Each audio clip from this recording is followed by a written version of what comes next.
এক সময় মনে করা হতো আমাদের এই পৃথিবীকে কেন্দ্র করেই সকল গ্রহ, নক্ষত্র এবং উপগ্রহগুলো ঘূর্ণায়মান রয়েছে।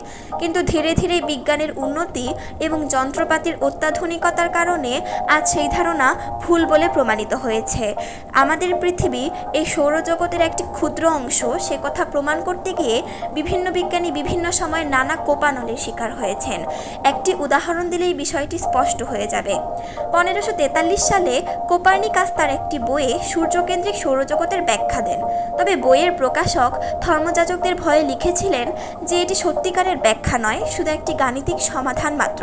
অন্যদিকে আধুনিক বিজ্ঞানের জনক গ্যালিলিও তার সূর্যকেন্দ্রিক সৌরজগতের প্রবক্তা হওয়ার কারণে চার্চের কোপানলে পড়েছিলেন এবং শেষ জীবনে তাকে গৃহবন্দী হয়ে কাটাতে হয়। তাহলে নিশ্চয়ই বুঝতে পারছেন আগের মানুষ কতটুকু কুসংস্কারাচ্ছন্ন এবং